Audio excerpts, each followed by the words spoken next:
Hello everybody, welcome to Grave Mobile Gaming. This is Grave. Today we're playing some WarPath, and I wanted to talk about restoring units.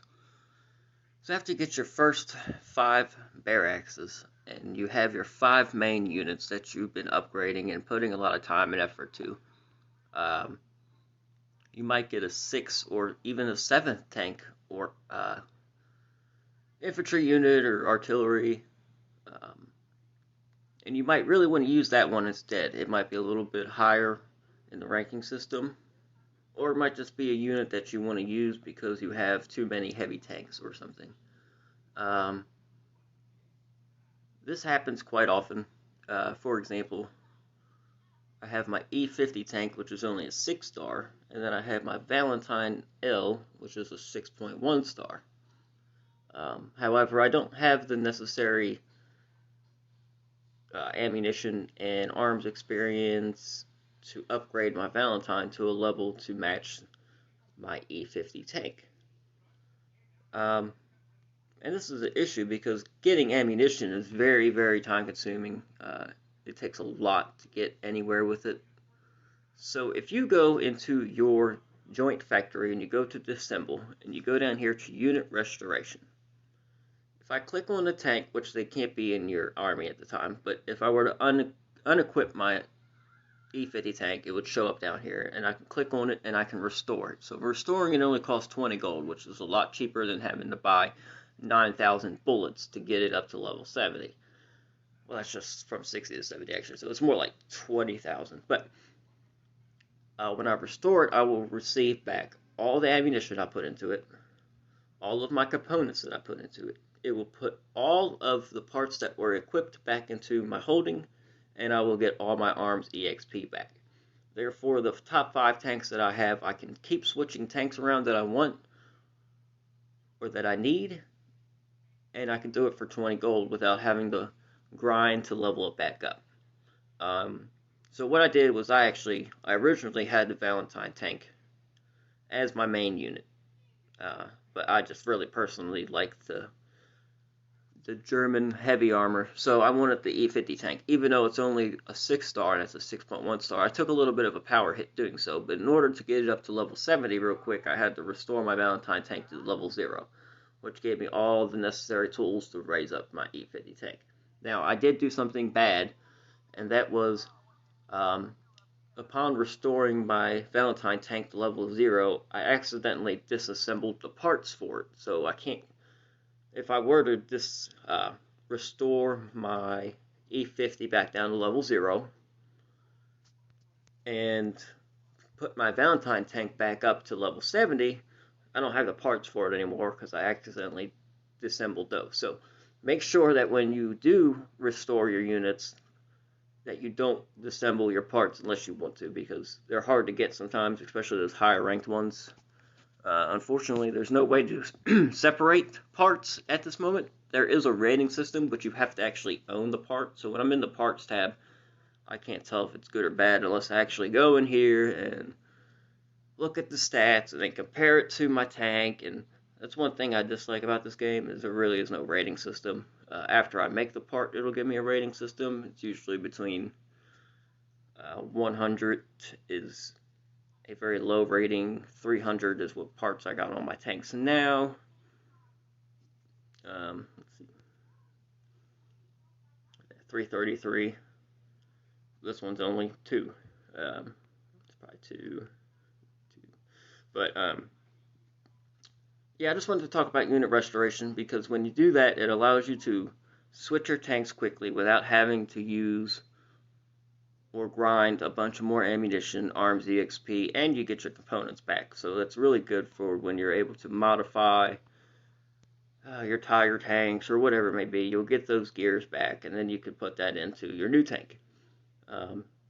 Because you're constantly getting new tanks and infantry and artillery, and you're assembling stuff, the 5 main units that you start out with might not be the 5 same units that you end up with in a month later, because you might not ever get those same units again to assemble them into a higher rank, and you might get some weird stuff, like for example, my SU-100M, I was not expecting to get that, and it's a 6.1 star. I really wanted to upgrade my Stug all the way up to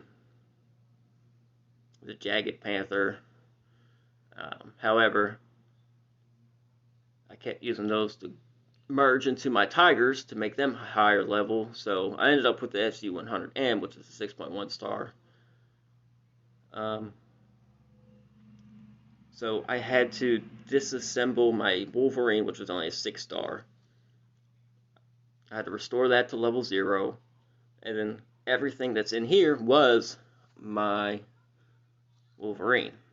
So I just transferred all of that experience, all that ammunition, all the components, all the parts to my SU-100M, and it did it within 5 minutes. So I really never lost power for a long time. So unit restoration is key. It's very cheap. It's only 20 gold. You get all of your experience back, and then you can use that to add to the new tank you wish to use, or unit, or artillery, whatever.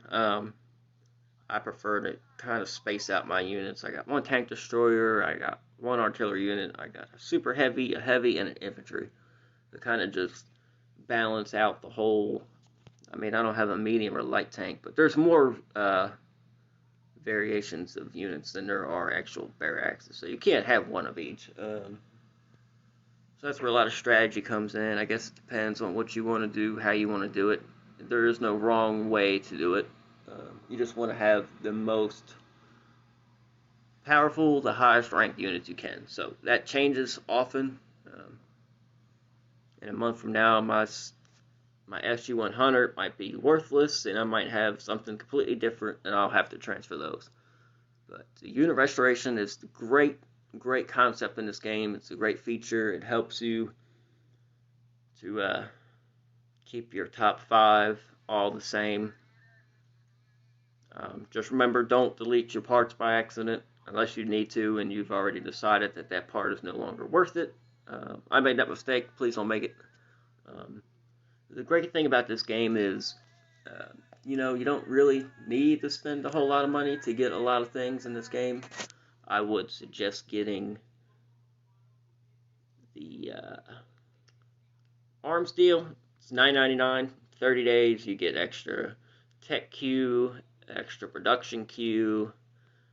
I think recruit speed is up 10%. Then you get 1,000 gold a day, an extra universal coupon per day, some extra stamina, and then I also recommend the investments for $15. So for a total of $25, you can get enough gold to last you quite a bit. Just for example, level 32, you'll get 60,000 gold back, which is really, it's $200 worth of gold just for 15. And that's just one level. They give you so much gold. So you don't have to spend a whole lot of money. You don't have to spend any money. If you do invest, I suggest investing in those two first for a little while. Get your gold up high. Focus on buying ammunition, supplies, and universal coupons. That's what's going to gain your power the most. But that is how unit restoration works. Very simple concept.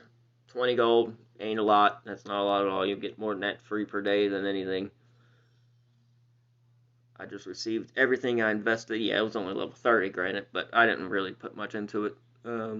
Just put a little bit in for the video. I got all my parts back, all my arms XP, all my ammunition, and all my components back. Now I can put it into something else that I want, or I can save it. Early on, I would not suggest building up a bunch of different units. I would stick to your top 5 and just keep adding to those. Eventually, once you max them out, then you can go on and start adding and upgrading, leveling up your other units.